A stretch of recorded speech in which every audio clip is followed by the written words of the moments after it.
लोकसभा चुनाव में मोदी सरकार को सत्ता से बेदखल करने के लिए बना इंडिया गठबंधन अब लगातार मजबूत होता दिखाई दे रहा है। इंडिया की बढ़ती मजबूती से बीजेपी की बेचैनी बढ़ती हुई दिख रही है। इस बेचैनी को और बढ़ाने के लिए जम्मू कश्मीर के पूर्व सीएम फारूक अब्दुल्ला ने बड़ा बयान दिया है, जिससे बीजेपी की चिंताएं और बढ़ गई हैं। तो क्या कहा है फारूक अब्दुल्ला ने इंडिया गठबंधन को लेकर, देखते हैं इस रिपोर्ट में। लोकसभा चुनाव में बीजेपी को सत्ता से उखाड़ फेंकने के लिए बना इंडिया गठबंधन अब लगातार मजबूत होता दिखाई दे रहा है। इसी कड़ी में नेशनल कॉन्फ्रेंस के अध्यक्ष और सांसद फारूक अब्दुल्ला ने बड़ा बयान दिया है। फारूक अब्दुल्ला ने कहा कि जम्मू कश्मीर में आगामी लोकसभा चुनाव कांग्रेस के साथ मिलकर लड़ा जाएगा। साथ ही उन्होंने कहा कि इंडिया गठबंधन को और मजबूत करना जरूरी है। अगर ऐसा नहीं किया जाता है तो ये खुद अपने देश को मुसीबत में डालने जैसा होगा।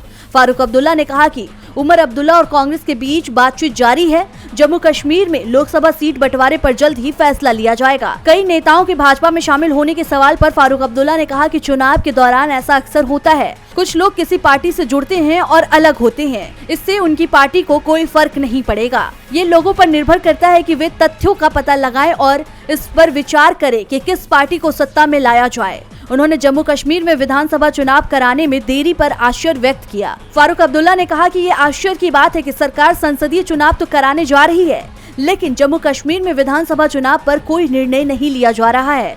वहीं आपको बता दें कि नेशनल कॉन्फ्रेंस के उपाध्यक्ष उमर अब्दुल्ला ने कहा कि कांग्रेस के साथ सीट बंटवारे को लेकर बातचीत चल रही है और दिल्ली में इसके लिए पहले दौर की बैठक भी हो चुकी है। मतलब साफ हो गया है कि दिल्ली यूपी के बाद अब जल्द ही जम्मू कश्मीर में भी इंडिया गठबंधन में सीट बंटवारे का फैसला हो जाएगा। जीबी लाइव की रिपोर्ट।